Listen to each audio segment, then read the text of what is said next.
Hi, I'm Kimberly and welcome back to my channel. It's Only Homeschooling. If you've never been here before, thank you so much for stopping by. I'm a licensed professional counselor turned homeschool mom of one.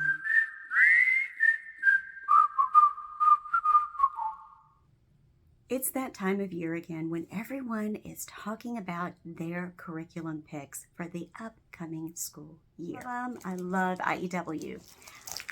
IEW's all things fun and fascinating, writing lessons in structure and style. And this is kind of beat up because this is what we used in 4th grade. But I'm telling you, there was a way to modify this so that you can use it with your child if your child has learning challenges like my son does with dysgraphia. We beefed up his typing skills to help, so anytime it came time to do the writing lessons in IEW, we just typed them and it worked beautifully. We had to build up some confidence in there as well.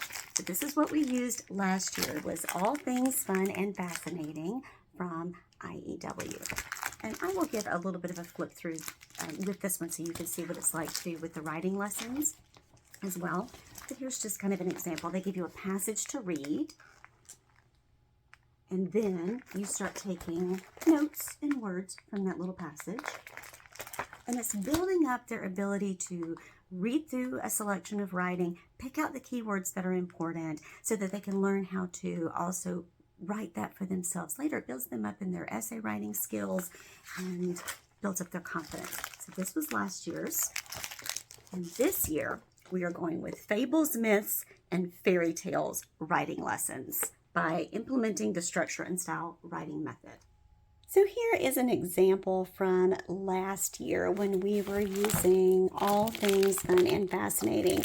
This is how we would accommodate for my son's dysgraphia, but still get to use the beautiful IEW curriculum. I'll use an example that I saved as I'm getting ready to do a video on record keeping for the year from lesson 11, A Bird with a Tasty Nest. Basically, we would go through the review of previously learned concepts. In this case, it was what was the topic clincher rule, which basically says that your clincher, which is your last sentence in the end of your paragraph, needs to have some of the same wording in it that reflects the topic sentence. For my son, when he would go through and then there's, instructions for the assignment, which tells you what you're going to do. So it's still very self-explanatory. So here's an example of how my son would go through of his work. And he would read through the passage, underlining and marking each paragraph as for his keywords. We started the first part of the year using this keyword outline that was here that was provided, but he would just get so incredibly frustrated with the handwriting component. So we switched to typing. And here is where he took his 5 to 7 interesting facts, which was the concept they were learning for note-taking in this particular lesson.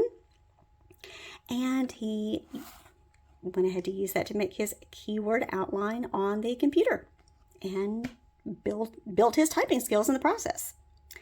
So instead of doing it on here, he did it here.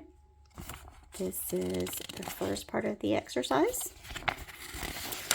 And as you can see, we teach him how to go through to, this is still draft 1. But, and here's the draft 1, after he did the retelling of the story back to me from his keyword outline that he made. He started making his topic sentences and his clinchers. And a lot of times he would, as his typing skills grew, he would dictate these out to me and I would type them out. And then he would go back and type through some of the drafts. And his typing skills have gotten pretty strong through practicing this over the year. But this is just an example of his first draft. And he would go back through. And he would start to, loves highlighters. Highlighters is a very useful way for us to learn. I would do this on the board as well with colored expo markers. But this is where he would go and he would use a particular color to highlight which ones were the nouns and to highlight the ly words, which is all part of, what I'm showing you here,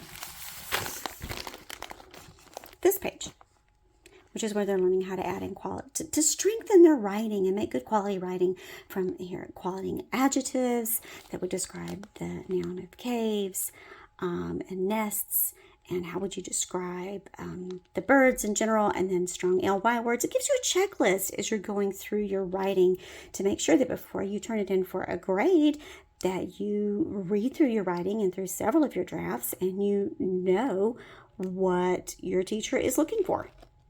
Or if you are the parent teacher, what you should be looking for when you are grading the assignment. So this was our draft number 2. And as you can see, his writing starts to progress, and this was draft 3. Draft 4 is somewhere in the endless abyss of the box of the many things that I will be putting together for record keeping. But that just gives you an idea of how we still use IEW in our homeschool with dysgraphia through typing.